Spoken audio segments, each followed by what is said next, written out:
Hello and welcome to the seventh episode of the Let's Ask Expert event brought to you by Soft Skills Team, the Global BA community, where every month we are trying to discuss a different soft skill that our audience is choosing at the end of every episode. So please stay tuned with us because at the end of this episode, you will also have the opportunity to actually select what will be the topic in the episode number 8. So that said, today we will have the topic of topic of self-management, and I already see that there's a typo in the presentation. Haha, nice start. Because it should be the art of self-management, not the adit of self-management. But ghosts and goblins appears every now and then, especially during the Halloween period of the year. Having this voting at the end of sixth episode, we had a couple of options to choose from. We had leadership, influence, teamwork, adaptability, and self-management.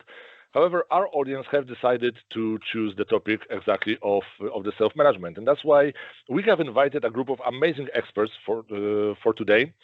So that's why I would like to introduce them and invite them also to share their introduction by themselves, starting with Michal Dardzinski, our Senior Business Analyst Manager from Gdańsk office. So Michal, could you please tell us a couple of words about yourself? Sure, Jan.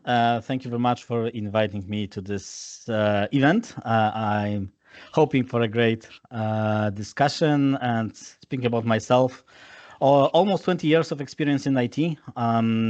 Business analyst from the very beginning. Actually, in my internship, I started as a business analyst, and here I am after almost 20 years. A lot of certificates, people manager and organizational manager for 12 years already. In EPAM for 9 years. Actually, today I have received an anniversary badge. Happy anniversary. For that, thank you.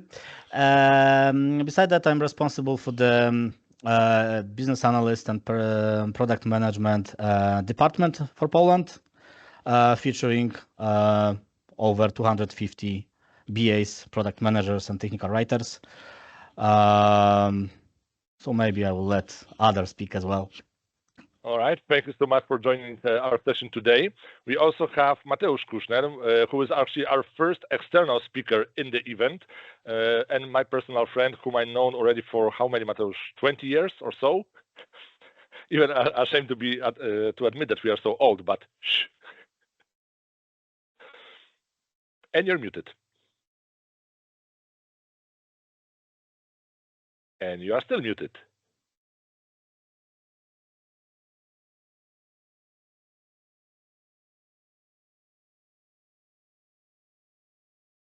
It seems we have some technical difficulties with Mateusz. So, Mateusz, maybe you'll be able to unmute yourself or maybe try reconnecting the session while we go to introduce our third expert, Zsolt, and Mateusz will be back to you in just a second. So, Zsolt, welcome to our session. Yeah, thank you very much. So I think one of the first steps self-management is to unmute ourselves, right? Welcome everybody, and thanks, Jan, for inviting me. My name is Zsolt. I am a soft skill and leadership trainer in EPAM, and I've been working in a different career path for 20 years. I've been in marketing and business, commercial roles, and 15 years I spent in leadership roles. And then I think one of the biggest self-management projects for me was to switch my career into the totally different direction.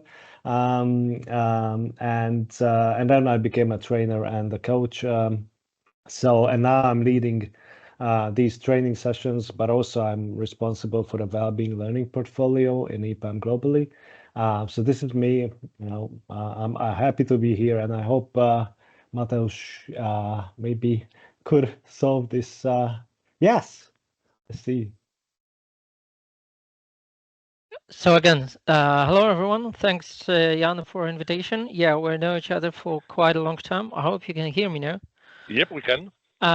Sorry for the problem in the beginning. There was a physical button which mutes the microphone, so that's why it didn't work in the first time. So since our first meeting almost 20 years ago, I've been in many different projects around the world for different customers. So I've got an experience as a product manager, business analyst, business developer, product owner, and many others as a CEO, as a CFO, and COO. I took part in different government projects. I took part in private projects. So I think I can share some knowledge which I have gathered in those past 20 years since we've met for the first time with Jan. So thanks a lot for the invitation. Happy to be here and looking forward to our conversation. Awesome. So that's our experts that joined our session today. So let us get right into our conversation. Let's get right into our discussion. So as always, I'm stop sharing the screen. We'll just have a friendly conversation between ourselves, but we also encourage our participants to raise their questions in the chat. We will be addressing those questions to our experts as we will be going through the session. And the first question that I have actually for you today is about how you in your career and your life define self-management, and why actually you think it's more important to talk about self-management rather than time management. Maybe Zsolt, maybe let's start with you, as you know, with your theoretical and training background. Maybe you'll be able to share a bit of theoretical knowledge, but also enhance with your practical appliance from your career. Yeah, and it's like, you know, when it comes to definitions, it's always really complicated. When we talk about self-management, it can include a lot of things, right? And then what I would say from my experience and from my part is that I would say that self-management is something that it's an internal and external process. So it means that what does it mean internally? Internally, it means that I can actually tell what I want from life, what I want from my career, what are my internal motivations when it comes to like career or life, and what is my potential, what are my strengths, what are my interests in a way. And that is the internal process. So it's like a self-awareness, right? What do I know about myself? And then the external part is, how can I take steps to implement this in the outside world? So how can I actually make it happen? And what steps I will take? And also, I think self-management is also part of how can I care for myself.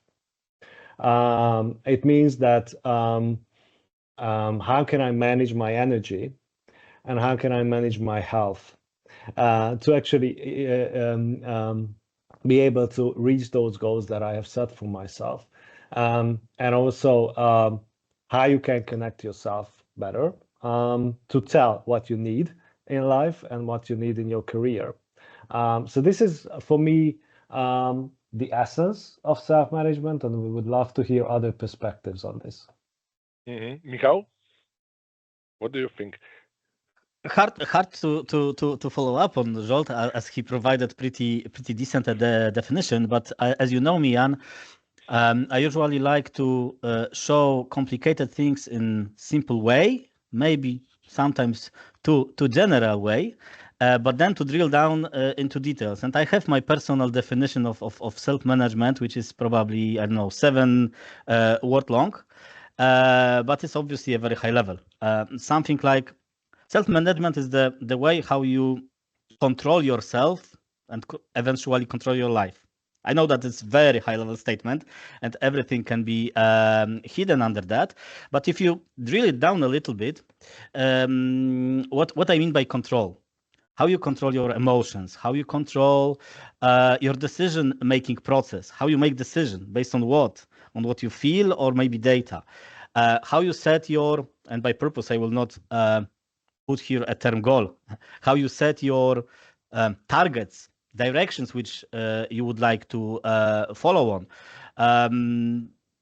This is kind of a way that for me corresponds to self-management. Of course, all those elements like self-motivation, how you motivate yourself.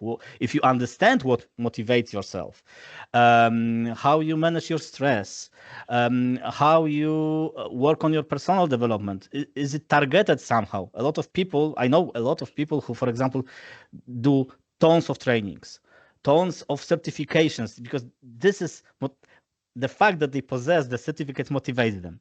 But in reality, they are, for example, not using those skills or not capable to use them in real life.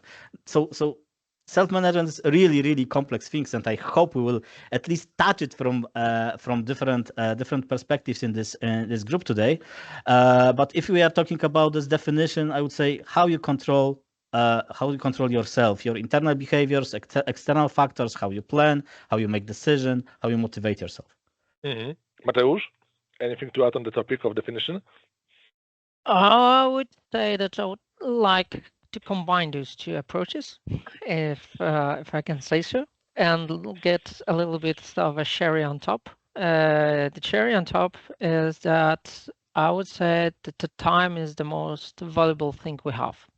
And we cannot buy it, we cannot expand it, we cannot shorten it, we can just waste it or use it. It depends on us. So in the end,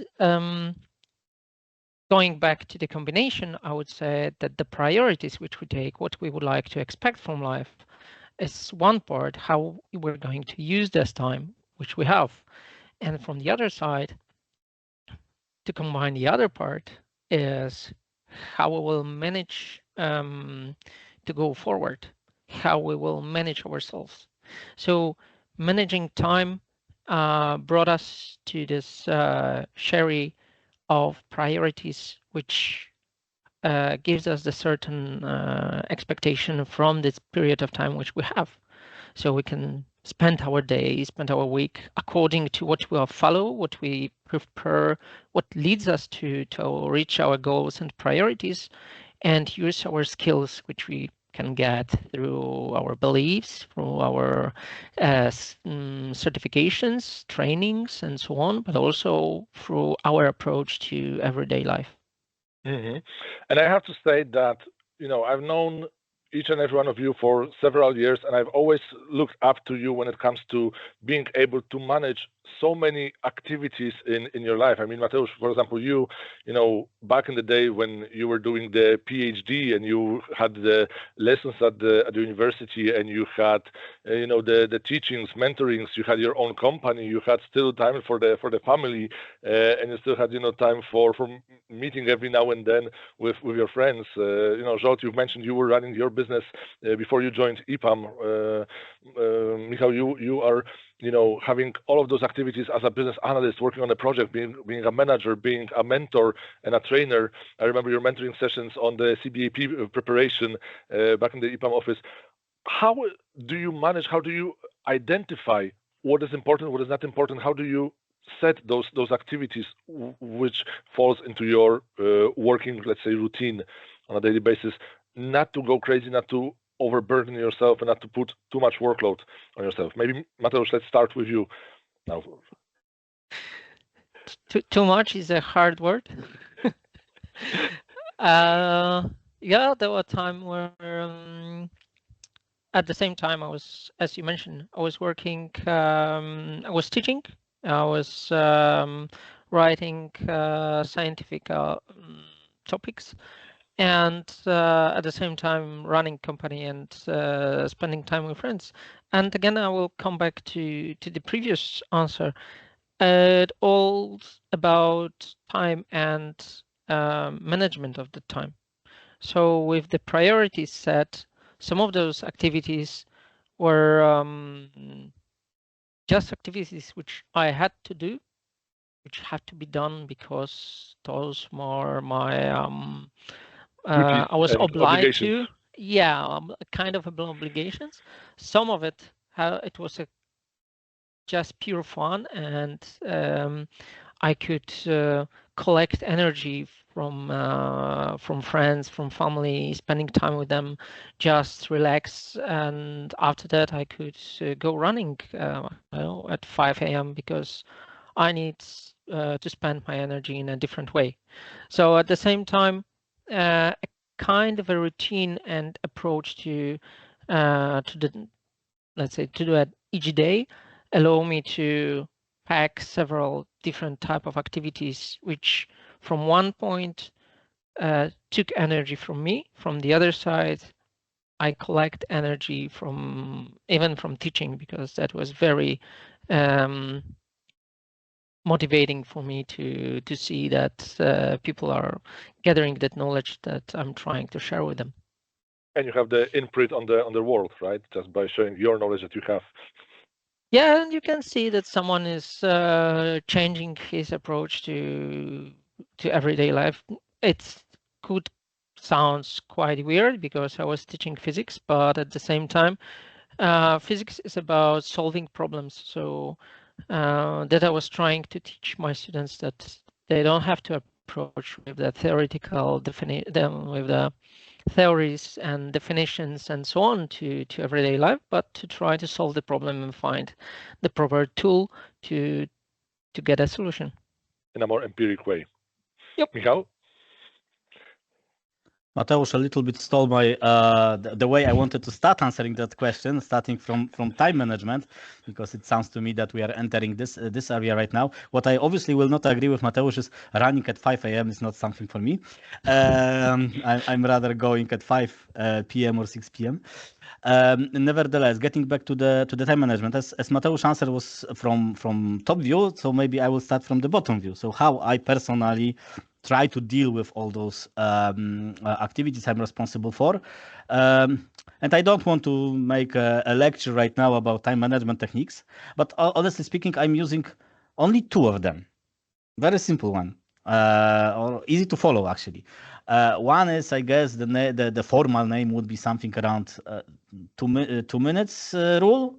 So if some thing came to my table that I can just tick off or answer immediately, which will take me 5 seconds, I'm trying to do so. Even if it's not like a top of the top urgency, I'm trying to tick it off, because if I put it on my backlog and I will get back to it in a week or so, it will take me 10 minutes or half an hour to recall, to find out who was writing, blah, blah, blah. So that's one thing. So those really quick wins, and it also gives me kind of boost and motivation that I did something. That's an accomplishment. Yes, put things forward and have some sense of accomplishment. Top of Maslow pyramid. And the second thing is again, I started using it before I actually realized there is something like that. And I think it's called Eisenhower matrix. So I'm trying to figure out what is the most urgent one, so has to be delivered soon, and is the most important one. And those obviously is the top of my priority list. So again, we are getting back to Mateusz's answer for first question, that prioritization of your time, which is the only resource you cannot buy. So this is how I kind of evaluate things. And obviously there will be always some things that are at the bottom of this list and we will not accomplish them. It's not about doing everything that you are being asked. Some people are also a fan of waiting for reminder. If something is really urgent, someone will remind me. But honestly speaking, I'm not a fan of it because I have this again. Maybe that's my internal failure that I personally don't like when people comes to me and you were supposed to do something for me and you forgot. Could you? So I'm rather, as you know me, Jan, the person who is delivering some things first of the line. Usually those are those quick ones and quick wins. Mm-hmm. There's also those people who sometimes have in the autoresponder when they go for vacation, please be informed that when I come back from vacation, all of the emails will be deleted. If this is important, write me again. So this is kind of emanation of this rule of verification. What is really important? Exactly. Because it is kind of a way. Mm-hmm. Zsolt? Yeah, I think the challenge for me was like, or is, that I'm interested in many things. And then, when it comes to prioritization, it can be very difficult. How do I do that? But what I do is like, I need to set time and dedicate some time and place to actually reflect on what I'm doing. So maybe like 2 weeks, every 2 weeks or every week, it depends.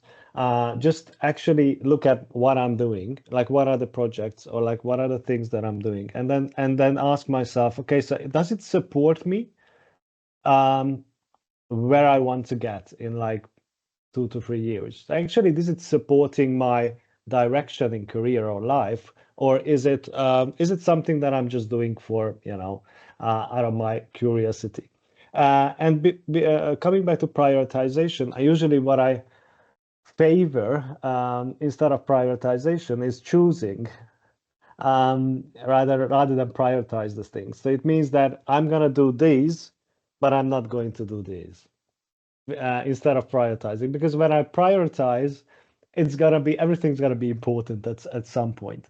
So what I'm doing is I'm gonna do this with full steam, these 3 things, and this is what I'm not gonna do. And this is also for me, it's like a sense of sadness, right? Because I have to resign from pursuing that. So it also includes when you say something yes to something, you also say no to something else, and it's also like an internal thing. The other one, you might want to accept also that you can't do everything in a day, and I can't do the things that you are having as a to-do list. And if you can accept this, you can more easily focus on what you actually want to do. And the other thing Mateusz mentioned is energy. What are the activities that gives me energy, and what are the activities that depletes this energy? And of course, it can be both, because dealing with people, for example, can bring me a lot of energy, but it also can deplete my energy in a way. Doing the training session, for example. But the question is, like, in general, like after a month, like what is your balance in your job or in your career in life? Is it like more depletion or like more recharging in terms of things you do? I think 2 things I want to comment on your answers. One, with Mateusz, we were lucky enough that we had one of the professors at the university who I remember told me that if I struggle with time management, I need to find for myself more activities, because then I will be more cautious of the time. But at the same time, to balance that, because you mentioned about depletion or reinforcement of the energy, you've mentioned one of the sentences that was a very huge eye-opener for me, and I'm very grateful for that, because you've mentioned burnout doesn't start with too many activities on your plate. It starts with accepting everything that goes your way. And that was something that was really a very interesting eye-opener for me. But I want to ask you a question. Do you think that a skill as self-management can be taught, or is it something that people are born with, or is it something that we can somehow support our employees or our colleagues around us?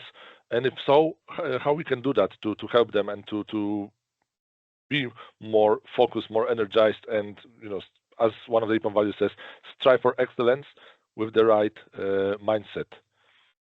So maybe Zsolt, as you are a trainer in the L&D department, maybe you can start on how we can train that. It's certainly a skill, and if it's a skill, it can be developed. So this would be my approach when we talk about self-management. But it starts with what kind of self do we want to manage? So like, how do I know myself? And can I reflect on, for example, as I said, like what happened with me in the last 2 weeks, for example. So can I reflect on what happened to me? Is it still okay to continue with that? Is it something I need to stop or start? So this kind of self-reflection and dedicating time and space for this, because when you are working in a routine, like every day is like similar, it doesn't occur to you that you need to do this, right? So to reflect on what is happening to you and how can I change things, for example. So that's one, this kind of dedicating time and space. The other is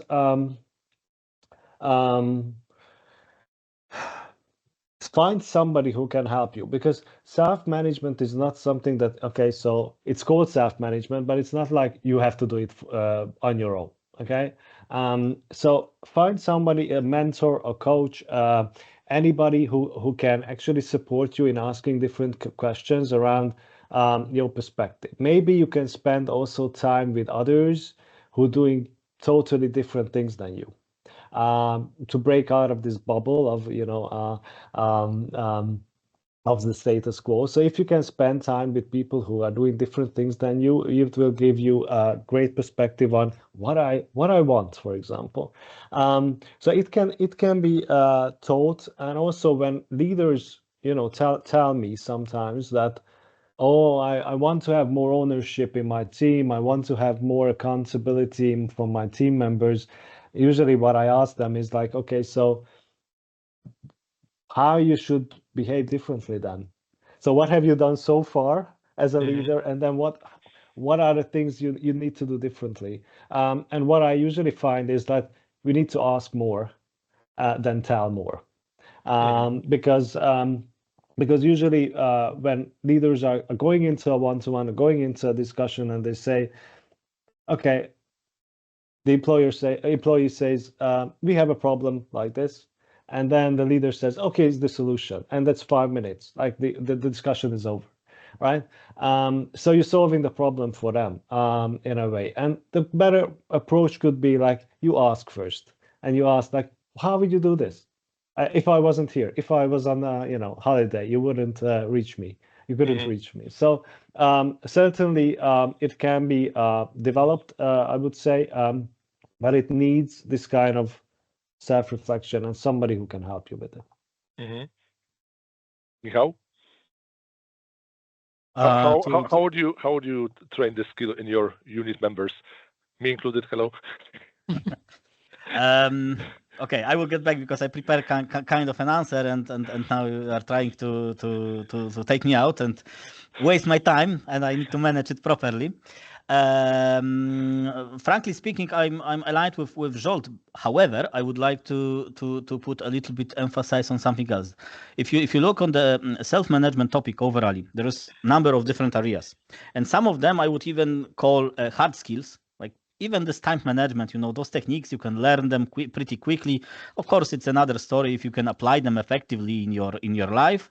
But this kind of low-hanging fruit which can be learned really, really fast. On the other hand, there are several aspects of self-management which is much more psychological, behavioral thing, which is obviously much more difficult to learn. To learn, to understand, and to change, especially change. And that's why you need those things which Zsolt mentioned, that you need someone who could look at you from outside. So any kind of mentorings, speaking about mentoring, Jan,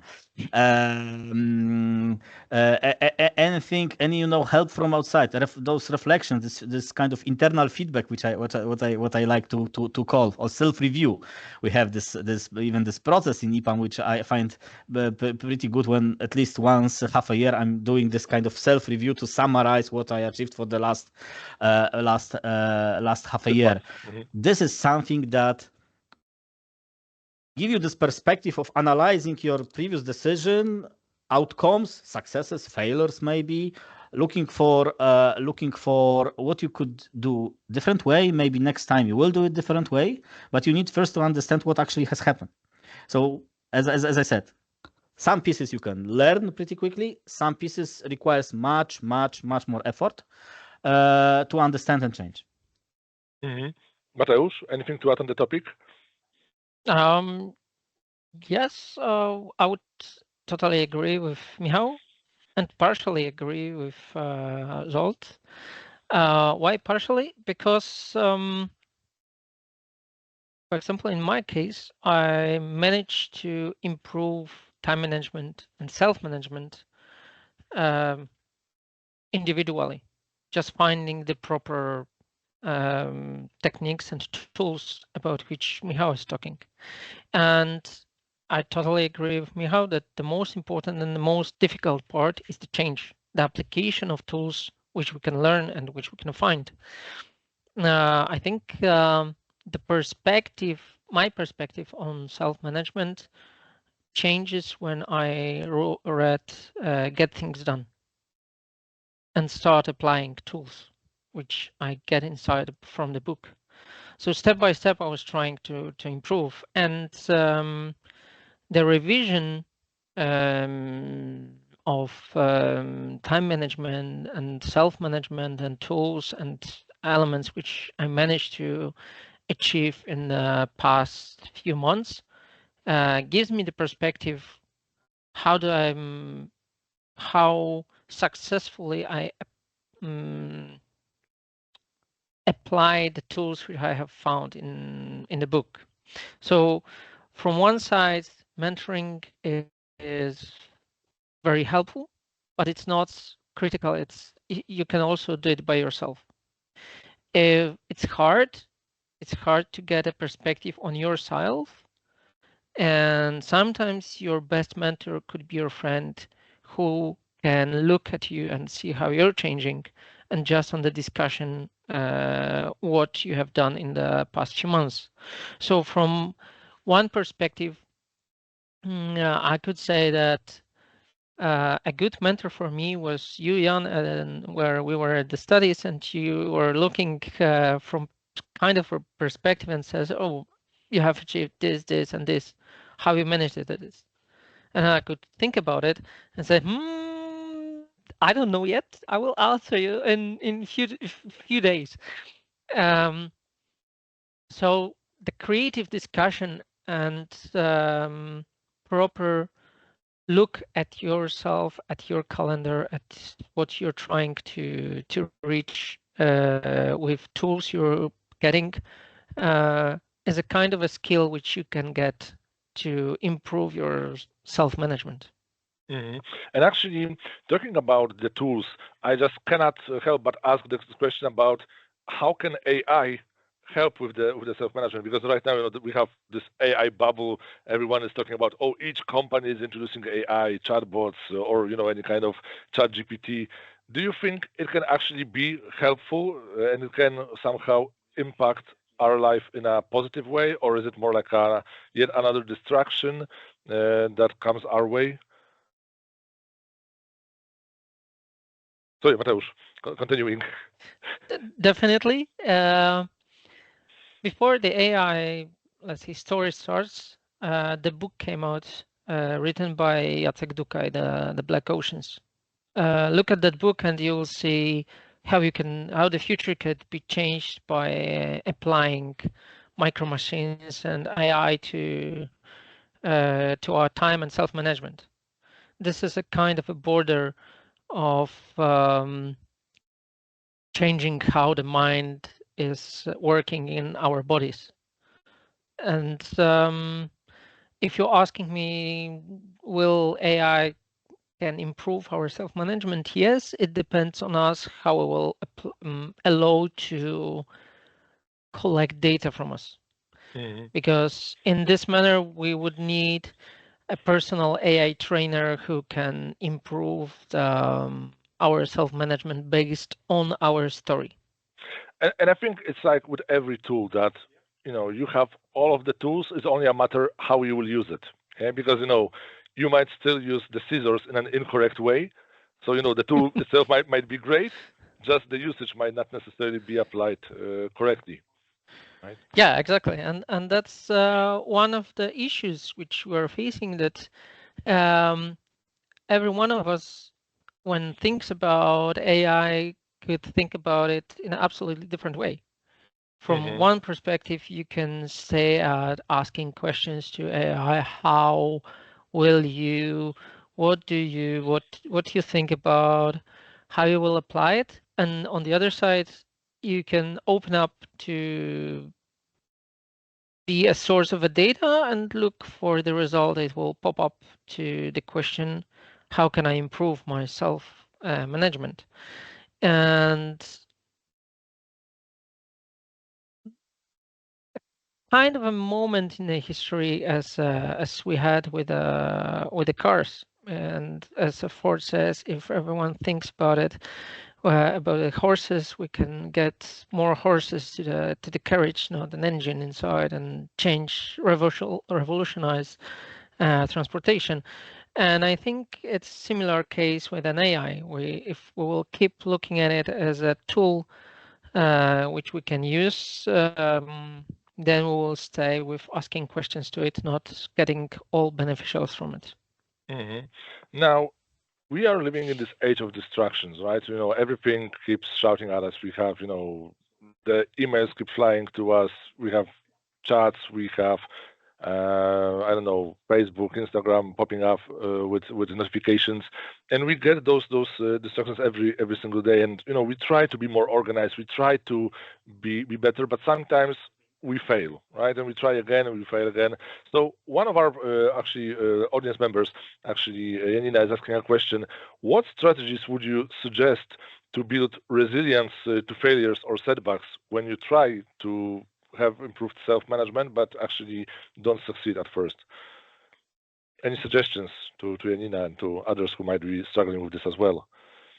Maybe Michal, let's start with you on this. The hardest question you started with. Okay, but I will remember that. Frankly speaking, I don't think we can fully protect ourselves. Those mechanisms are designed to attack us. So you have to have a really good self-awareness to kind of resist it at the first moment.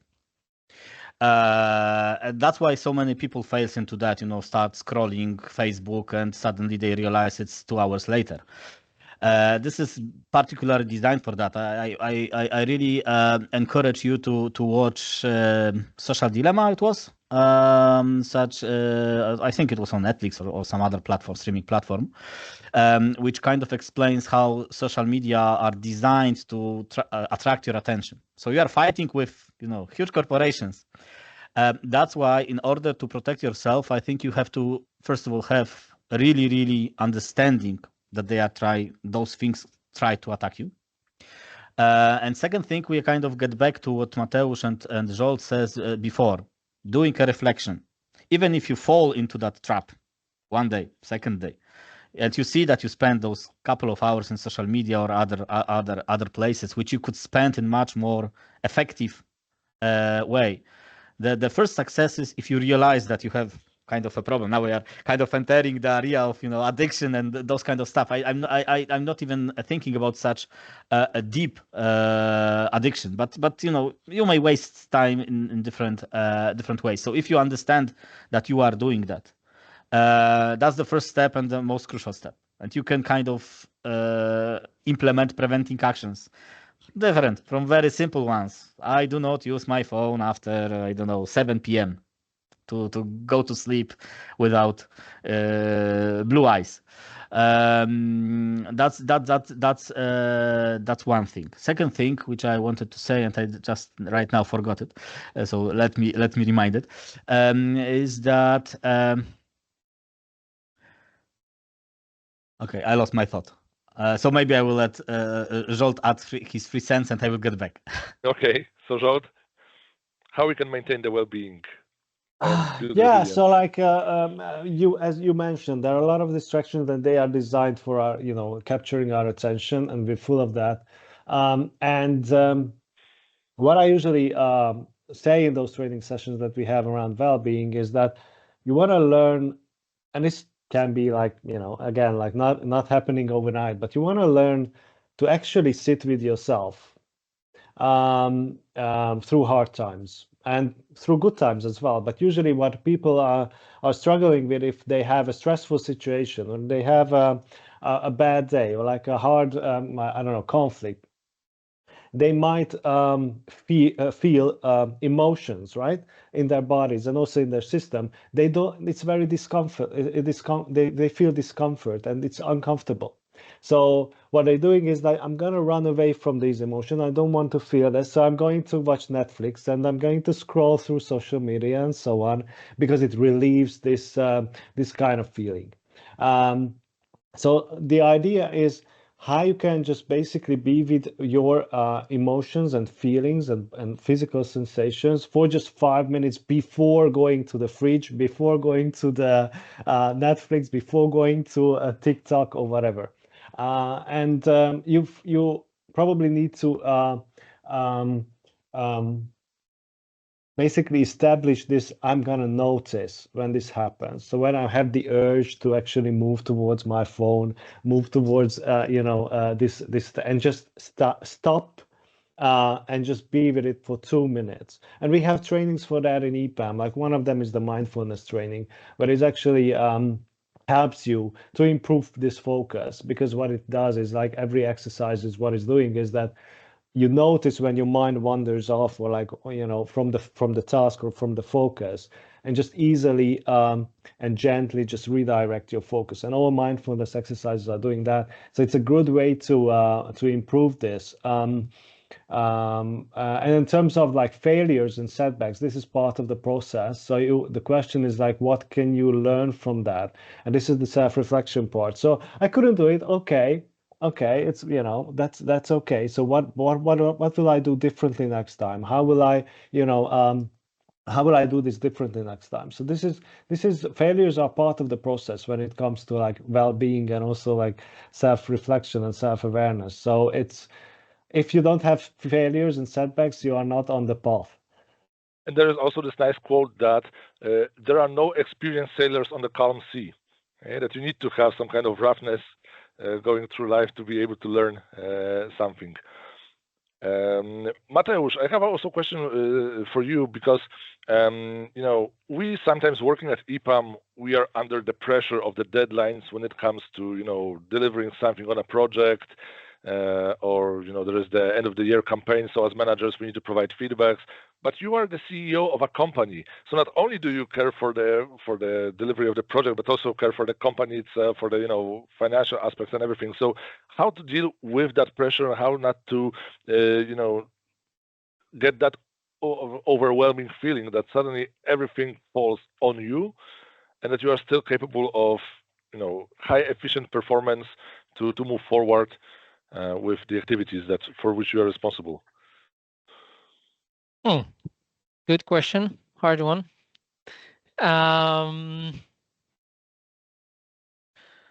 The things which you have mentioned includes changing hats. You know it from agile approach that you need to get, you have different perspective on different topics. And solving that issue is a kind of a puzzle to get from every perspective a part which allow you to go further. So one main element is to be assertive, to know when, to who, and how to say no. We won't do this. This time is crazy. We won't manage it till the end of the year. What also includes resources which you have to manage. Not only my time, but a proper perspective, and also count on the time which your teammates have for you to solve this element. So when we're thinking about whole process, it's not how you can manage, how you can self-manage yourself, improvise, give additional power to this area, but also how you can motivate people to follow the idea and follow the time you have to fulfill. And to see the borders, to cross their borders, have the respect to their autonomy. Because if I will push too hard, then their motivation will go down, will not go up. If you don't respect the time of your colleagues, friends, employees, team members, then you will not get what you're looking for as a goal. So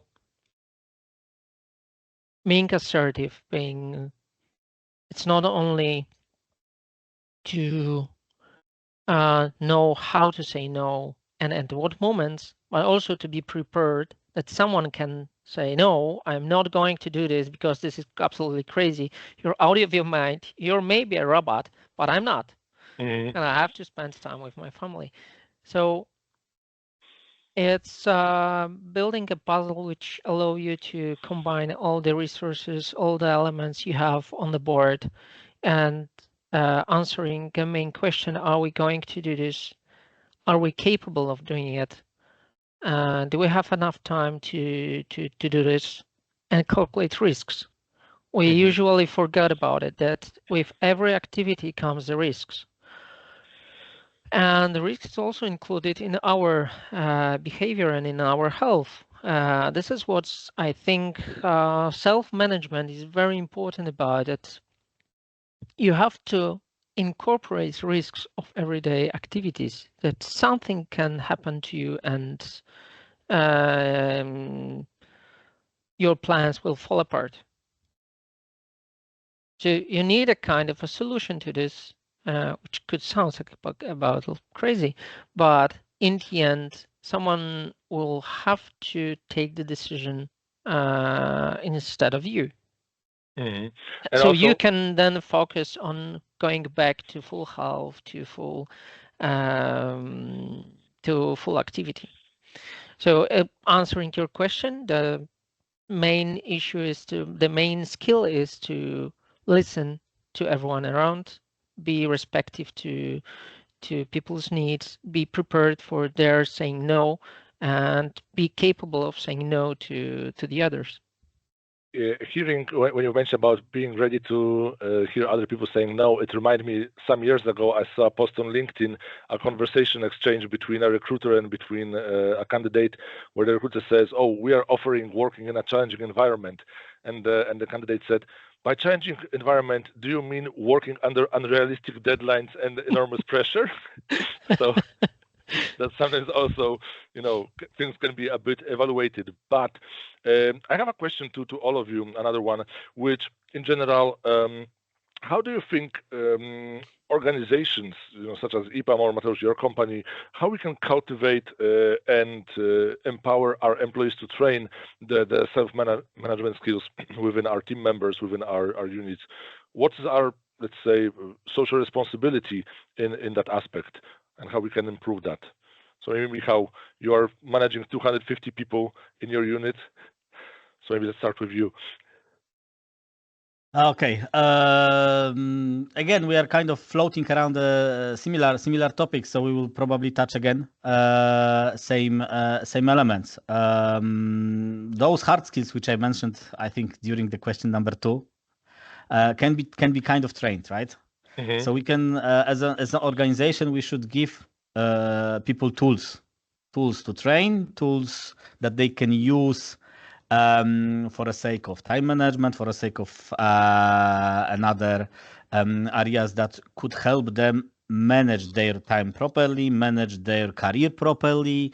So all the processes. Can you name some tools just for our audience, which you can suggest, for example, that might be helpful? Apart of ChatGPT, of course. Oh, that's what. Actually, you didn't ask me when you were asking about the AI. I had a couple of cents to add on top of what Mateusz said. But obviously, everything that helps you track the tasks. Funny story. I recently get back to my old routine of having an Excel with to-do list. Because at some point I felt that I lost track of things that are somewhere there on my plate. So I started to use actually the best possible tool for managing anything, so Excel, and everything that fall outside of the screen was something that I will not take care of. But being more serious, I don't want to give some specific tools because the number of areas that could be covered is such a wide. I think there was even some kind of question in the chat to share tools, habits, or techniques. So I probably could tell more about techniques rather than tools, because as you see, I'm an old guy using Excel for some things. Still, but obviously, so trainings and tools, so resources and directions for our employees to properly grow themselves. A possibility to do those reflections, which Zsolt has mentioned a couple of times already, and we, for example, as EPAM, we have those feedback, let's say, process, which sometimes works better in the historically, sometimes work worse. But in short, it kind of pushes people to do this self-reflection at least a couple of times a year. Soft skills trainings. So besides, the area, your area, Jan, this is a very important thing to make people aware of what we are talking. Actually, this event is also part of this exercise to show the importance, not only for career, because we have focused very much on being CEO, on companies, how companies are doing that, how companies should do that. But self-management for me is also incredibly important for private life. Actually, I mean, this is how you kind of shape those, I don't know, 8 years, or what is the life expectancy for Europe or for Poland. How you manage this time is what you will achieve within this time. Of course, some people live shorter, some people live longer, but managing your life is kind of similar to managing your career, and maybe even more important than managing your career, because in your career you will have plenty of unexpected events, both positive that can push forward your career, as well as some blockers. In life, you have, similar. You may get sick, you may have some other problems, financial problems, whatever. But every decision you make, if I wake up in the morning and I think I'm hungry, I would eat breakfast. You may choose what you are eating, and if your long-term goal is, I want to not feel hunger, you will eat some bad stuff. But if you have this long-term goal of, I don't know, getting fit or lose some weight, I'm speaking right now from personal perspective, you will make a different decision. You will pick up some salad or something, or maybe make another decision along the day. Okay, but I floated away so far from the initial question that probably you should stop me here.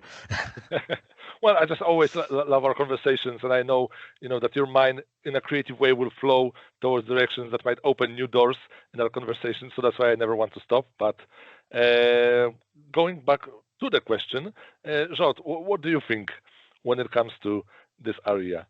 Yeah, we touched it a little bit, and I said something, because when we talk about organizations, we are talking about the organizations are consisting of people. So how can people do things, not organizations as such? But like the crucial part is the what leaders can do in this way.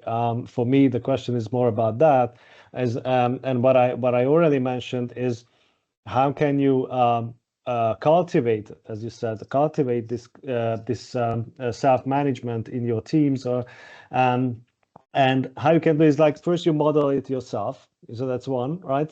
So how do you do it? Not just talk about it like as a leader, but like, how you do this for yourself. Maybe you can share those things that you do as a leader. The other one is be more coach-like leader. So it means that you want to ask more than you tell, and it's very situational, of course, and it depends on the person. But like how you can very much improve this kind of self-management is to actually be very curious about the person and not the problem. So you want to be when you're leading others, you just don't want to manage not just their problem, but the actual person as well. And this is you want to be curious about their the personality, but also like what is happening with them, and then asking questions around how would you do it, and also like what do you think about that? Do you have any ideas? What have you tried already? What is on your mind about this? Rather than telling your solutions right away, maybe in a form of question, saying, "Have you tried this and that?" It's also your opinion. So it's better ask, what have you tried already? So this is how you can cultivate this in terms of leadership. Mm-hmm. Mateusz, what are your strategies for your organization? And you're muted again. Yeah, sorry. I would say listening as a good tool, which we have. So I would totally agree with Zsolt that First of all, you have to listen what people would like to say. So not only put the pressure on them and more pressure, more tasks. So as going back to our professor's perspective, it's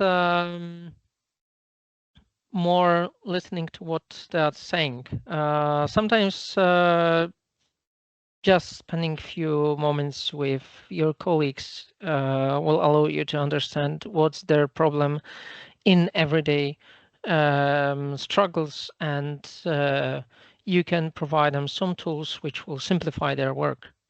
So from one perspective is asking, do we have all the tools which we need to provide the solution for our end customers as one part. The second, how we can be more effective in a sense, how we can improve the processes which we're having inside.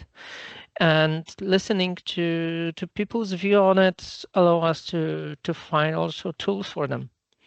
As mentors, as leaders, as colleagues, we have our experience. We have our experience with certain tools. So probably Michal can bring up some of the solutions which teams could apply. But still, it's listening. Someone says we have 2 ears and only one mouth, so we should listen 2 times more than we speak. I think this is a very, very good sentence about 2 ears and 1 mouth, and that we have it for a reason. Now, as we are approaching the end of our session today, I will once again share the screen with the possibility to vote for the topic of the next meetup. So I'm sharing the link with our audience in the chat, or you can go to menti.com and provide the code 86392441, and you can vote for the topic of episode 8 that we will have.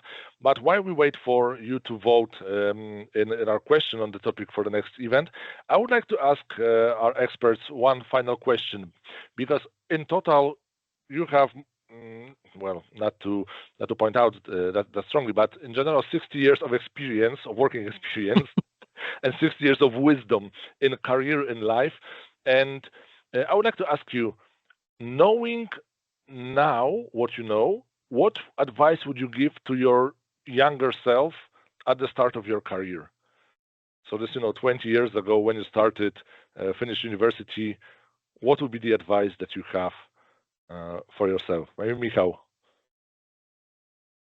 I have very simple and at the same time very complex answer to that one. If I could paraphrase your question, what has happened to your career so that it advanced at certain moments? And I would say you have to be ready to take up the opportunities that will occur sooner or later. You can have the best plan. You can have the best time management skills. You can go through tons of trainings. You can be prepared for anything, but you will still need some what I call window of opportunities. It may be very different things. I don't want to go into the private stuff. What happened to me, but the general course of action was as follows. I was ready to take up the opportunity that occurred. It's similar as with investments. You may have a great opportunity for investment, but if you don't have capital, you will not be able to take advantage of that opportunity. So what kind of suggestion I would give? Don't expect that you will receive everything that you want. Be prepared to take it yourself if the opportunity occurs. Very philosophical, but after an hour, I think you will let me be a little bit more of a philosopher. Of course I will. Zsolt, what kind of advice would you give to yourself? Yeah, so probably I would say follow your heart in terms of your decisions around your career and also life, and don't put so much effort or emphasis on other people's opinion around that. And it means that you probably want to only satisfy two people, and one is your 6-year-old self, and the other one is your 86-year-old self. So and think about this in a moment, because your child self, what this child would have wanted, what were the close to their hearts. And like your 86-year-old is like, when you look back at your life, you better be satisfied around your choices. So these are the two people you need to satisfy, nothing else. Mm-hmm. Mateusz? I don't know. No advice? or so many advice that it's just so difficult to choose just one? 60 years of experience altogether, retirement. Yeah, kind of. I would say that nothing is happening without a reason, and we're on a certain path which we choose to follow, and from one perspective, I would say I would recommend to be more patient. Second, and not to satisfy everyone in a room. Focus on your comfort and your values. But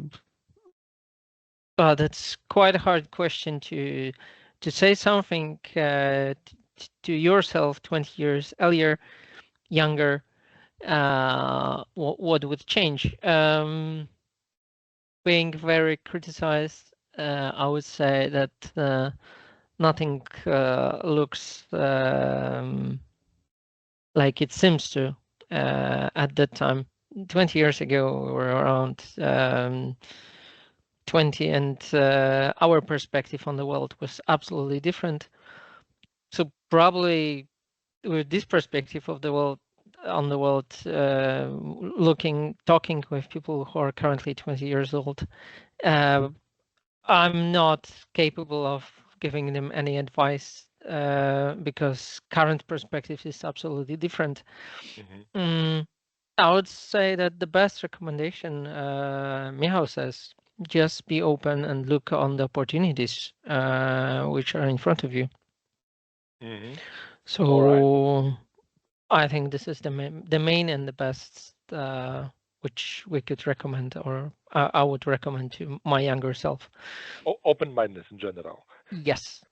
And as we can see from the voting, our audience has selected empathy for the topic of the 8th episode.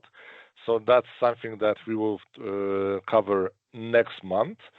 So for now, let me just say that it has been an amazing pleasure venturing with you today to talk about the topic of self-management. I have learned over the years of my career so much from you, and I have yet still to learn more. So I'm still looking forward for our future cooperation and conversations that we will have on the topic. But this has definitely been a great experience for me. I've learned so much from you from this session. Let's keep up this for the future. Any last closing words from you, Michal? Anything you would like to share with our audience? Nothing special. I must admit that I have another meeting already starting, so my time management skills were not perfect here. We are 3 minutes past. It's my fault. I took too much of your time today. Sure thing. I would like to say a huge thank you to you and to Mateusz and Zsolt to join us today, and so that we had this amazing opportunity to talk. I have a feeling, honestly speaking, that after this hour we could talk for another 5. Because we kind of scrapped the surface of the topic, maybe sometimes even not the most important pieces of this surface. There is much more to say, much more valuable things to say also. So I think we will have to have some kind of follow-up later in some months or years from now. More than happy to have you again as a guest. Zsolt? Yeah, thank you, Jan, for organizing this. Thank you, Mateusz and Michal, for joining this, and thank you for the audience to join us in this session. If you have in the audience any questions toward me in terms of like soft skill trainings or like well-being questions, please come to me on Teams and we can discuss. So feel free to do that. I will be happy to do it. Awesome, Mateusz? Thank you for the invitation. Pleasure to join the conversation. As Michal said, probably we could talk another 5 or 10 hours more about it, and that would be very creative. thank you everyone for joining. As I'm not on your teams, feel free to reach Jan and send me any questions you have. I'll be more than happy to answer them. Someone asked about getting things done, about David Allen. I think David Allen, it was the author of the book.